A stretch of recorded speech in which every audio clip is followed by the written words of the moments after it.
السلام عليكم ورحمة الله تعالى وبركاته. الوصفة ديال اليوم غادي تكون من المطبخ الإسباني، فغير من الشكل ديالها في الأغلبية غادي تكونوا عرفتوها. غادي نقدم لكم اليوم بايا بالحوت. فبقوا معايا باش تشوفوا المقادير وطريقة التحضير. فقدمتها بالطريقة ديالي، وهذه هي أسهل طريقة كندير بها البايا بلا ما ندخلوها للفران. فاول حاجه غادي نديرو هي ناخدو واحد الطنجره ولا واحد المقله تكون هكا عريضه وتكون ما كتلصقش. نديرو فيها شويه ديال الزيت، ضروري انها تكون ما تلصقش. وغادي نبداو نضيفو المكونات ديالنا شويه بشويه. فكاول مكون غادي نديرو هو الكالامار. ف ماشي ضروري يكون عندكم الكالامار، تقدروا ديروا حتى ما عرفت شنو سميتو بالعربيه، ولكن كنقولوا تشوبو في الناظور، راه معروف. تقدروا ديروا بلاصه الكالامار، يكون هكا مقطع اصابع طوال.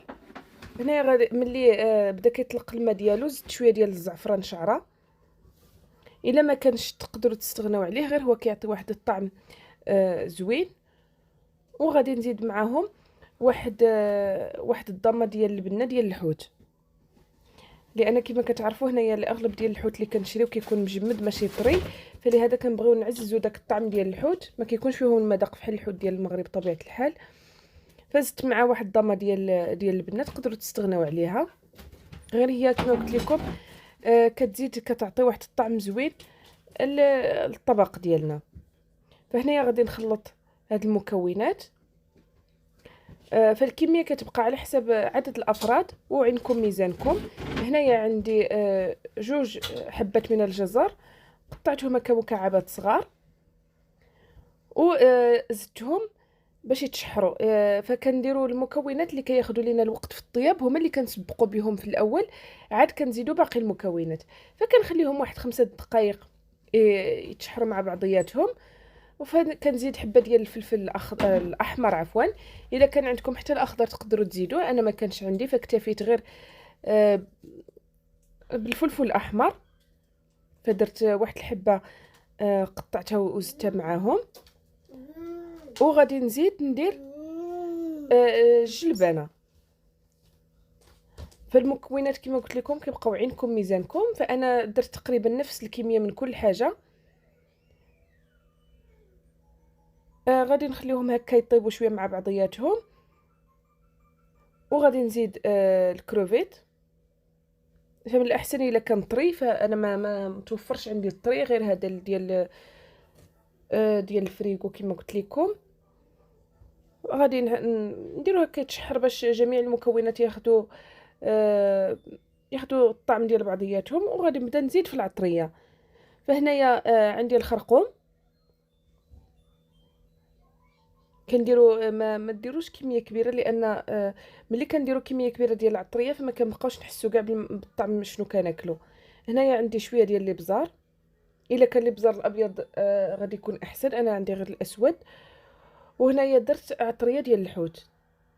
فهاد العطريه ديال الحوت كنت جبتها معايا، خديتها من مرجان الصراحه زوينه بزاف. وهنايا عندي شويه ديال السكينجبير. فكل واحد يدير العطريه اللي كتعجبو، انا هادو هما العطريه اللي كنستعمل. فغادي نكتفي بهذا القدر. وهنايا بلاصه الملحه درت هاد العطريه ديال الخضار، فكيكون فيهم الملحه فيهم كلشي. الا ما كانش متوفر عندكم فكاينين مكعبات ديال المرق ديال الخضار تقدروا تستعملوهم، او ديروا غير الملحه عاديه. فانا كنفضل هذا ديال الخضره، كيعطي واحد الطعم زوين. فالبنات اللي هنايا في المانيا فكناخذو من ليدل، ملي ما كيكونش في ليدل كناخذ ديال التركي، كيكون عنده الميكا ديالو كتكون زرقاء. فغادي نخلي هاد المكونات يطيبوا شويه، غير واحد 5 دقائق، ونرجع باش نكملوا الوصفه ديالنا. فهاد الوصفه كتوجد بسرعه وما كتاخذش منا بزاف ديال الوقت. فهنايا درت كاس ديال الروز، فحسيت بان الروز شويه قليل. فعلى فكره انا استعملت هذا اللي ما كيتعجنش، فكل واحد كيدير الماركه اللي كتعجبو. تقدروا ديروا بسمتي، تقدروا ديروا اي نوع ديال الروز كيعجبكم. غير انا في هذه الوصفه بالضبط كندير هذا الروز هذا اللي كنديروه بزاف للشلاضه، ما كيتعجنش، فهو اللي استعملت. فبان لي ان الكميه ديال الروز شويه قليله، فغادي نزيد نص كاس. نحاول انني نزيدو عفوا نزيدو على هاد المكونات. وفي هاد الاثناء راني كنت درت الماء غادي يسخن باش نمرق به هاد الوصفه.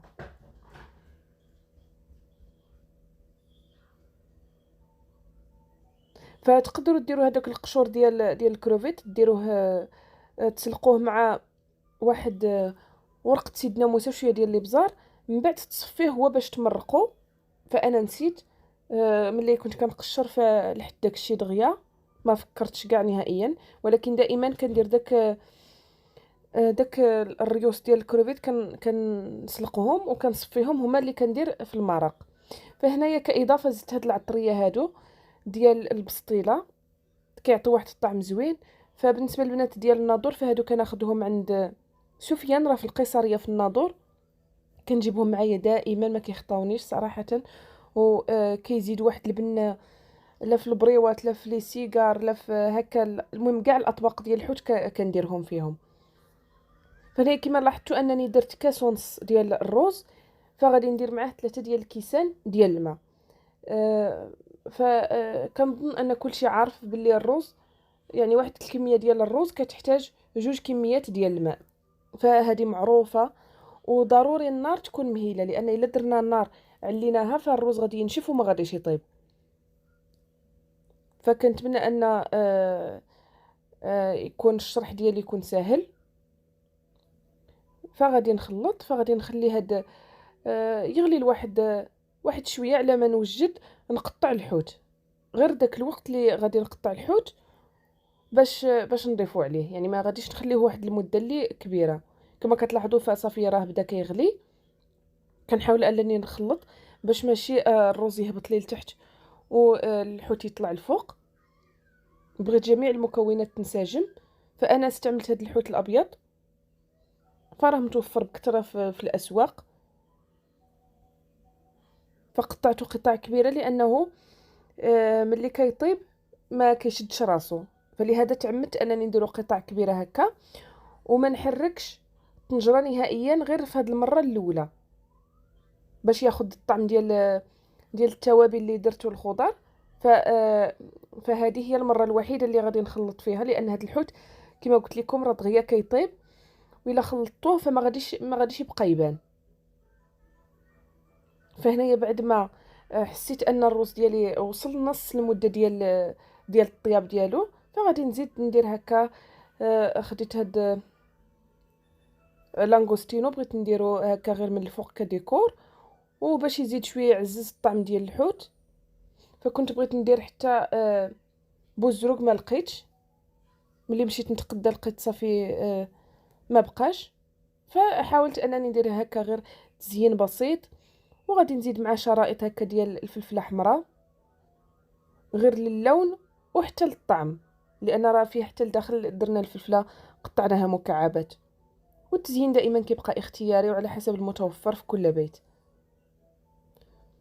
فهنايا غادي نغطي عليها ونقص العافيه، تكون العافيه مهيله، ونخليها حتى تطيب وندوزو باش نشوفوا الشكل النهائي ديال الوصفه ديال اليوم. فبعد ما طابت زدت عليه هذوك شرائح ديال الحامض، ودرت موسليتو سقليتهم ودرتهم هكا على الجوانب غير كتزيين بسيط. فكنتمنى ان الوصفه ديال اليوم تنال الاعجاب ديالكم، وما تبخلوش عليا بلي لايك ديالكم وبالتعاليق. فاذا كنتوا اول مره كتشاهدوا القناه ديالي فما تنساوش الضغط على زر الاشتراك وتفعيل الجرس باش توصلوا دائما بالجديد. ونتلاقاو ان شاء الله في وصفه مقبله باذن الله. والسلام عليكم.